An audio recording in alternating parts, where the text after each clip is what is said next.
Howdy folks, and welcome to Rusty Duck Foods. Texans love brisket. Which is better, prime or choice? We're about to find out. Stick with us.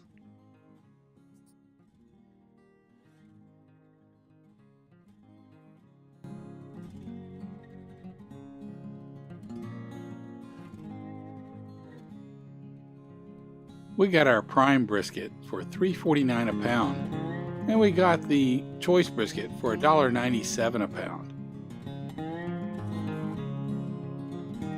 So I've sped both of these up.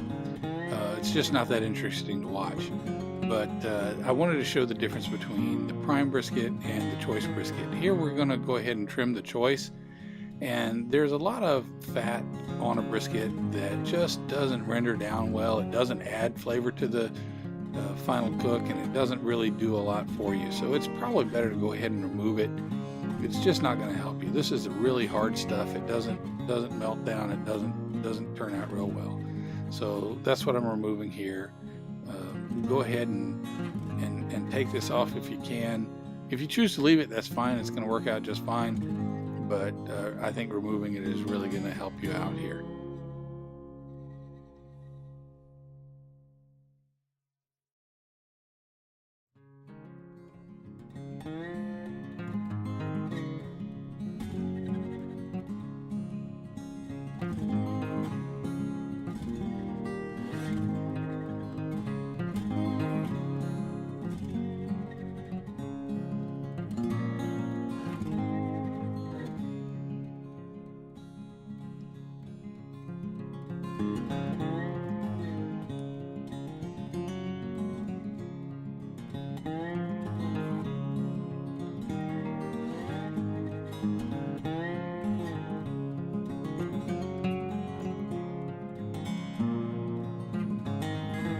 So here you're going to see we're removing some actual pieces of meat. In my experience, these pieces burn anyway, so I'm going to go ahead and remove them. There's not really a lot of edible meat in this, even though it looks like there's a lot of protein right there. We're just going to go ahead and remove that and get it out of the way.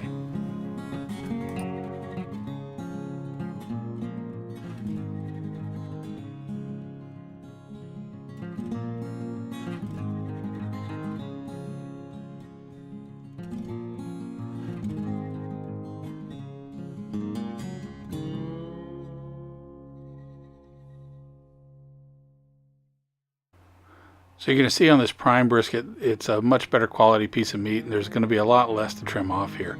I'm cutting off a lot of the same pieces of meat there that we're going to burn anyway. We're going to trim off some of that hard fat. It's not going to take a lot of work to get this thing in shape.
So in Central Texas, where my mother's family is from, the only seasoning that's used is salt and pepper in equal parts.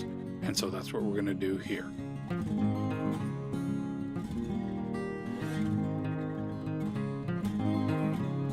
So a lot of people are going to ask, how much seasoning do you put onto this?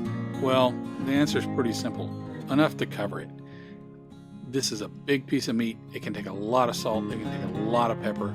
Make sure it's covered good and well. In my experience, people under-season most of their food because they don't want to mess it up or anything. In this case, we're just going to put it all on there.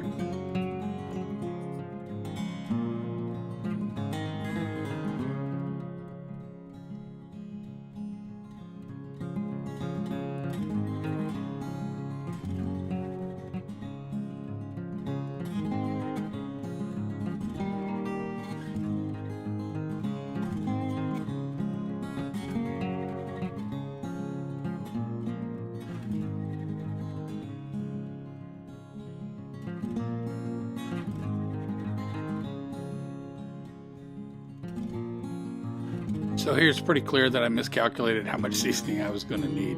So we go ahead and we're just going to add some more right out of the jars. Shake a little bit more pepper, a little more salt. We're going to get this thing covered up, no problem.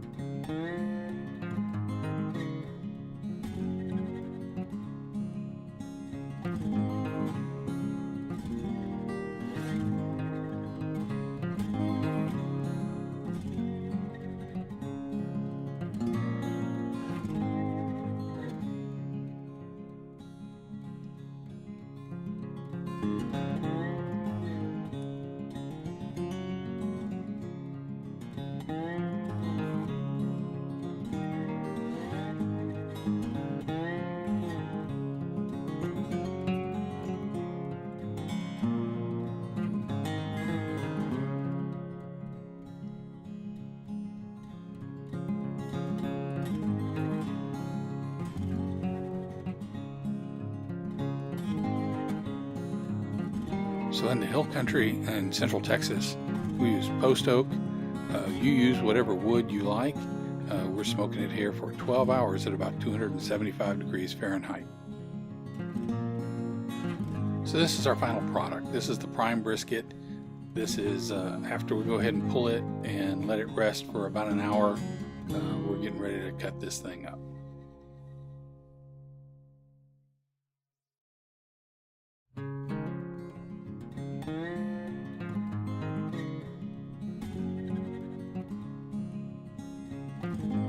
Because the choice brisket had a much larger fat cap, the coloration is a lot different. It doesn't look quite as mahogany and dark as the prime brisket, but it's still going to be good. So while we're cutting this up here, let's go over which one was the better, which one had the better result. The prime brisket versus the choice brisket. At this price point, considering what each one cost, we kind of felt like the choice brisket was the way to go. It came out with a bit of a beefier flavor. The prime was definitely softer, but it just didn't have the flavor stand up flavor-wise the way the choice brisket did. Hey, thanks a lot for watching. It means a lot to us. Like and subscribe for future content. Thank you.